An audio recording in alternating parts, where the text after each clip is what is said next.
Hello. आज की class का टॉपिक है हमारा बॉन्ड एंगल कंपैरिजन।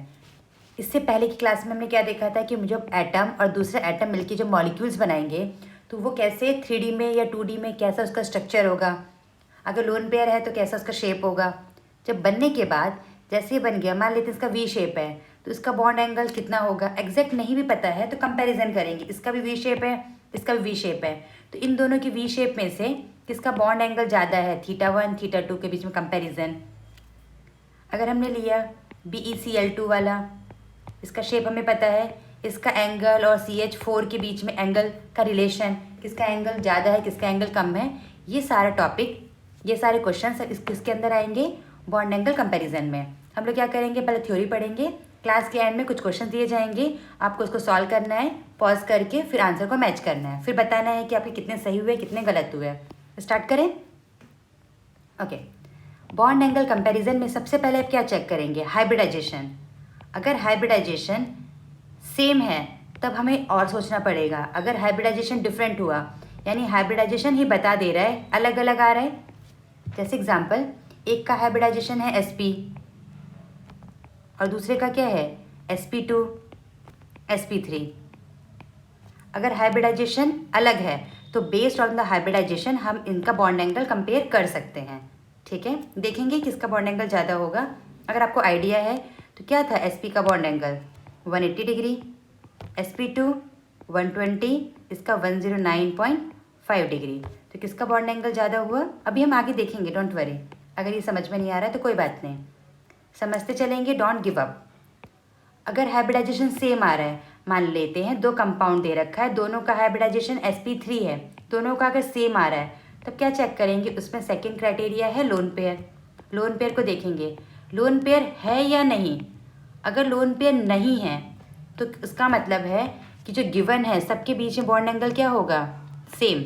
ये चीज़ याद रखनी है, same bond angle. Sequence wise चलेंगे, इस सीक्वेंस को फॉलो करेंगे तो कोई भी क्वेश्चन गलत नहीं होगा।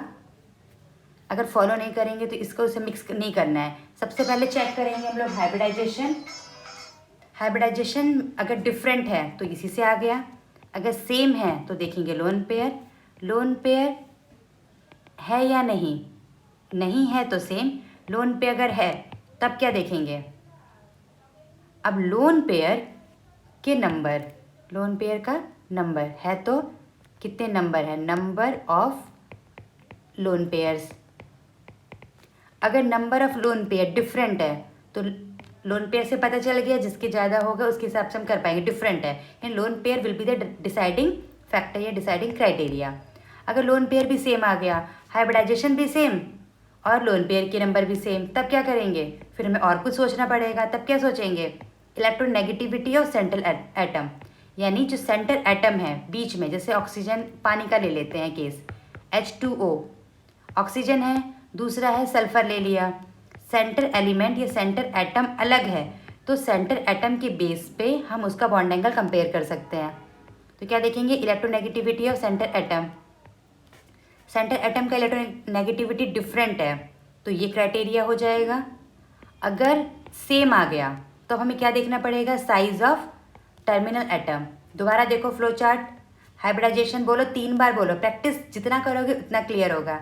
Hybridization, lone pair, then electronegativity, वो सब सेम आ गया तो size of terminal atom. Clear. ये कंसेप्ट किससे आया है, VSEPR जो थ्योरी था उसी से पता चलेगा। लोन पेयर के बीच में रिपल्शन ज़्यादा है, उन्होंने बताया। लोन पेयर बॉन्ड पेयर के बीच में उससे थोड़ा कम है, बॉन्ड पेयर के बीच में रिपल्शन उससे थोड़ा सा कम है। ये सब VSEPR थ्योरी से पता चला। अब देखो फर्स्ट केस लेते हैं, हाइब्रिडाइजेशन अगर डिफरेंट है, एक है sp दूसरा sp2 sp3। sp का शेप कैसा था, लीनियर, मतलब bond angle 180, sp2 trigonal planar. कोई ड्राई कर देती हूँ अगर क्लियर नहीं हो रहा है तो, यानी a है, यहाँ पे बीच में बॉन्ड एंगल कितना हुआ 180 डिग्री। क्वेश्चन को कहते हैं, चलो नीचे चलो पहले हम समझ लेते हैं। अगर sp2 है, कितना बॉन्ड एंगल था इनका 120 डिग्री, 120 120। sp3 मतलब टेट्राहेड्रल, सबके बीच में बॉन्ड एंगल कितना होगा 109.28। हाइब्रिडाइजेशन अलग है, इसी से पता चल जाएगा। चलो, BeCl2 BF2 CH4 बताओ कैसे करेंगे। अभी इतना प्रैक्टिस करने के बाद तो हमें शेप डायरेक्टली बनाना आ जाना चाहिए। नहीं आ रहा है तो और प्रैक्टिस करो, बिल्कुल नहीं छोड़ना है। CH4 तो 7th क्लास नहीं, 7th नहीं, 10th में तो था ही CH4 के बारे में इतना सारा। इसके पीछे bond angle linear shape 180 120 120 120 degree. Direct लिख देती हूँ, 4 बार कौन लिखेगा। इतनी आलसी नहीं हो, बट इस केस में बहुत कंजेस्टेड हो जाएगा। कंपेयर करेंगे, जितना SP होगा बॉन्ड एंगल उतना ही ज़्यादा। क्लियर। अगर सेकंड स्टेप सबका हाइब्रिडाइजेशन सेम आया, हाइब्रिडाइजेशन सेम आने पे क्या करेंगे, यहाँ पे लिख ही लेती हूँ वैसा, आप छोटे छोटे बच्चे हो थोड़ा कन्फ्यूज़न ना हो। If hybridization is same, if hybridization is same, तब क्या करेंगे, क्या चेक करेंगे, प्रेजेंस ऑफ लोन पेयर। अगर लोन पेयर नहीं है, लोन पेयर क्या है, presence of lone pair 0, lone pair नहीं है, तब उस केस में क्या होगा। 0 वाला केस को हम आगे लेते चल रहे हैं। देखो एग्जाम्पल, BF3 BCl3 BBr3, इन सब का हाइब्रिडाइजेशन है sp2 sp2 sp2। कैसे पता चला, प्रैक्टिस करने से। लास्ट के 3 क्लासेस से हम हाइब्रिडाइजेशन ही कर रहे हैं। बोरोन के थे 3 वैलेंस इलेक्ट्रॉन, तीनों लिया फ्लोरीन ने। अब चेक करेंगे लोन पेयर, क्या लोन पेयर है, लोन पेयर नहीं है। लोन पेयर नहीं है तो क्या बोला गया था, इनका बॉन्ड एंगल क्या होगा, किसका बड़ा किसका ज़्यादा बॉन्ड एंगल। साइज पे डिपेंड नहीं करेगा, क्या देखना था हमें, लोन पेयर नहीं है तो बॉन्ड एंगल सबके बराबर होंगे। इसका बॉन्ड एंगल, इसका बॉन्ड एंगल सब इक्वल, किसके इक्वल, सारे 120 डिग्री। यस, सीक्वेंस वाइज वो फ्लो चार्ट आपके लिए ही बनाया है तो उसी को ही फोकस करेंगे। CH4 CCl4 CBr4 and CI4 सबका हाइब्रिडाइजेशन क्या आ रहा है, sp3 sp3, सब sp3 है। अगर सारे ही sp3 है मतलब ये क्या है, tetrahedral. Number of lone pairs, hybridization same तो लोन पेयर काउंट करें, लोन पेयर 0 0 0 0, लोन पेयर नहीं है, बॉन्ड एंगल बराबर इक्वल। अब देखते हैं second case. If number of lone pairs are non zero, zero नहीं है, ठीक है। CH4, wait, first we should write hybridization sp3 sp3 sp3, सबका हाइब्रिडाइजेशन सेम है तो number of lone pair check किया, नंबर ऑफ लोन पेयर्स कितने हैं, 0, इसका 1, इसका 2। चलो स्ट्रक्चर ड्रॉ करते हैं। एक और चीज़ जो हमारा साइंटिस्ट ने दिया था, VSEPR थ्योरी, किसने, साइंटिस्ट ने, क्या नाम था उनका, इतना आपको ज़्यादा जानने की ज़रूरत नहीं है पर फिर भी अगर चाहिए तो लुईस के कंसेप्ट ने आगे मॉडिफाई किया था नाइलॉम एंड ग्लिप्स ने, तो उसी के बारे में ही है। लोन पेयर में रिपल्शन ज़्यादा होता है, फिर लोन पेयर बॉन्ड पेयर में। यहाँ देखो इसके पास 2 लोन पेयर है, ऑक्सीजन के थे 6 वैलेंस इलेक्ट्रॉन, मैं इसको नहीं बता रही हूँ क्योंकि आपको प्रैक्टिस करना है, सब मैं बता दूँगी तो आप लोग क्या प्रैक्टिस करेंगे। चलो एक बता ही देती हूँ, छोटे बच्चे हो। नाइट्रोजन के पास 5 वैलेंस इलेक्ट्रॉन, 1 2 3 4 5, 3 ने बॉन्ड बनाया, ये बच गया लोन पेयर। क्लियर, इसके पास 2 लोन पेयर। यहाँ पे सारे बॉन्ड पेयर है, रिपल्शन कम। यहाँ पे लोन पेयर है और ये बॉन्ड है, इनके बीच थोड़ा रिपल्शन ज़्यादा होगा। जिसके पीछे रिपल्शन ज़्यादा होता है तो लड़ाई झगड़ा ज़्यादा होता है, वो क्या करते हैं, उनको थोड़ा दूर रखती है मम्मी, दूर हो जाओ। ये दूर हुए तो ये एंगल क्या हो जाएंगे, ये बॉन्ड, ये और ये थोड़ा पास आ जाएंगे, थोड़ा श्रिंक हो जाएगा। कैसे, ये थोड़ा इधर आ जाएगा इसके पास, क्यों, क्योंकि इनके बीच में रिपल्शन ज़्यादा है। इसमें 2 लोन पेयर आ गए, इनके बीच में बहुत रिपल्शन है, जैसे ही रिपल्शन हुआ तो रिपल्शन की वजह से थोड़ा सा क्या हो जाएंगे, थोड़ा दूर। थोड़ा दूर, ये दूर हुए तो क्या हुआ, इनके बीच को ये थोड़े पास आ गए, इन्होंने ज़्यादा स्पेस लिया तो इनके बीच में बॉन्ड एंगल क्या हो जाएगा, कम, क्योंकि यूनिवर्स में स्पेस तो फिक्स है। अगर ये स्पेस ज़्यादा लेंगे तो बेचारे इनको क्या मिलेगा, कम स्पेस। इनके एंगल को मैं बोल रही हूँ θ1, θ2, θ3। अगर कंपैरिजन करें, θ1 ज़्यादा होगा, लोन पेयर है और बॉन्ड पेयर, रिपल्शन ज़्यादा, तो इन्होंने ज़्यादा स्पेस लिया और इसके बीच में स्पेस कम हो गया। और थर्ड केस में ज़्यादा रिपल्शन है तो ये वाला ऑर्डर हो गया। इतना क्लियर। एक और चीज़ समझ में आया तो अच्छा, नहीं आया तो कोई प्रॉब्लम की बात नहीं है। क्वेश्चन को ध्यान से पढ़ेंगे। उन्होंने बॉन्ड पेयर और बॉन्ड पेयर, बॉन्ड एंगल पूछा है या लोन पेयर और बॉन्ड, यानी ये एंगल तो नहीं पूछ दिया। ध्यान से पढ़ेंगे क्वेश्चन को। बॉन्ड एंगल का मतलब बॉन्ड के बीच में ही।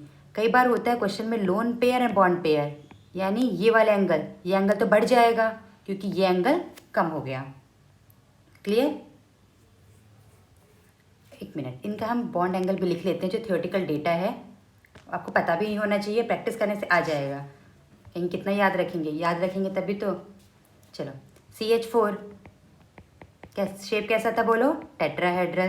तो बॉन्ड एंगल कितना होगा इसका, रेगुलर टेट्राहेड्रल है, रेगुलर का मतलब सब सिमेट्रिकल है, इसका 109.5 डिग्री। NH3 3 बॉन्ड और एक लोन पेयर, इसका bond angle 104.5। OH lone pair, इनके बीच में रिपल्शन ज़्यादा हुआ तो ये बॉन्ड एंगल थोड़े कम हो जाएंगे। तो कितना हो जाएगा ये, एक सेकेंड मैंने उल्टा लिख दिया है। ये पानी मुझे बहुत पसंद है इसलिए मैंने 105 उसकी जगह लिख दिया है। इसके बीच में ये जो एंगल है ये कितना है, 107 डिग्री। ये सब NCERT का डेटा है, तो जो NCERT में हमें याद रखना ही चाहिए, कंपैरिजन करना और इजी हो जाता। अमोनिया बोलो 3 बार, ठीक है, 3 बार नहीं, इस बार 2 बार बोलो। कितना है उसका बॉन्ड एंगल, 107। H2O पानी 104.5।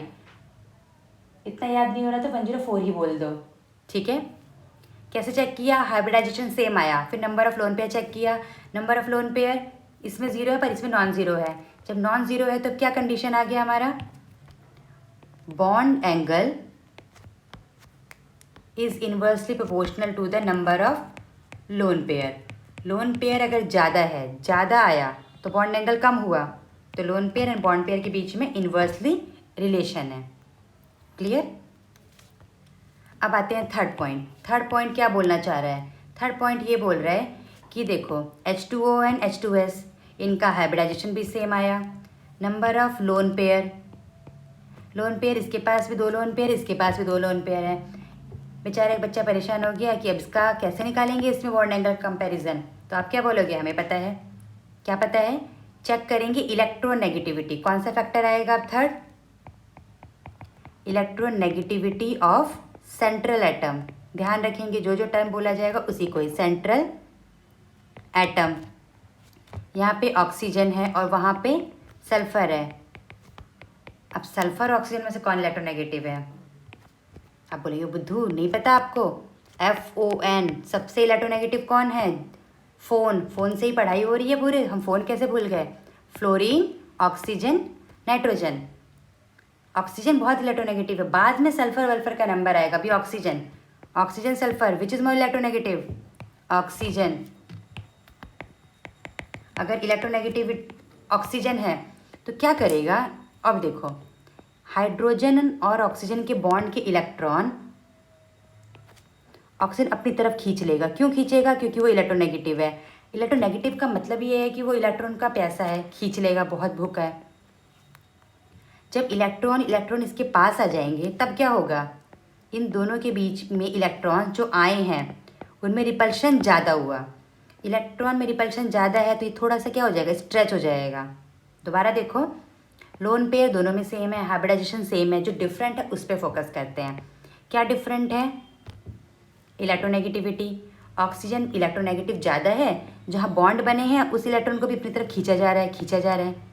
बेचारे खींचने के चक्कर में यहाँ पे क्या हो गया, इलेक्ट्रॉन डेंसिटी ज़्यादा हो गई।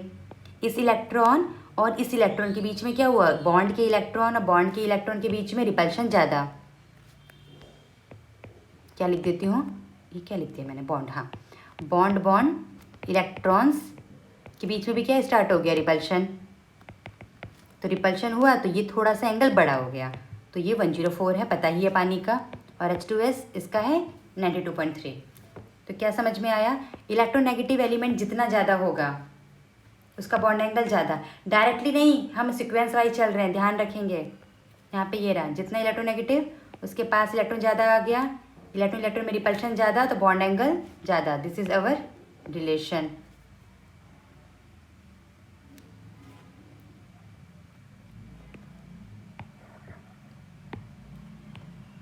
If electronegativity of central atom is also same,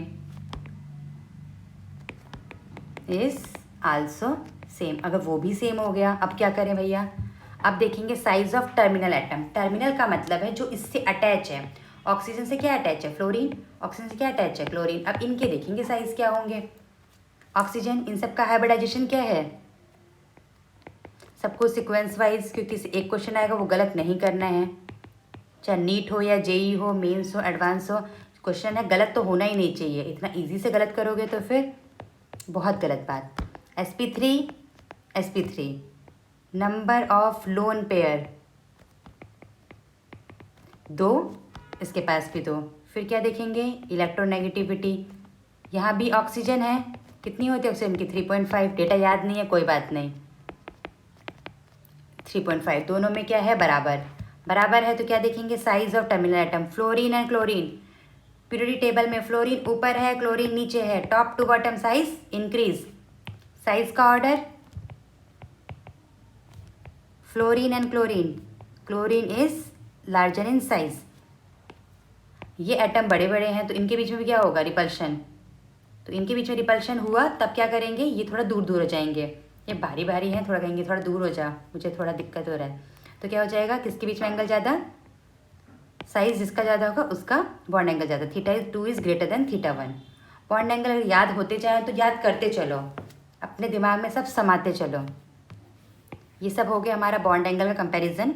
2-3 examples हैं, जब मैं पढ़ती थी तो मुझे नए नए लगते थे तो मैंने लिख के रखा था कॉपी में, उस समय इतना डिजिटल नहीं था, तो कॉपी से उतार के मैं आपको बता रही हूँ।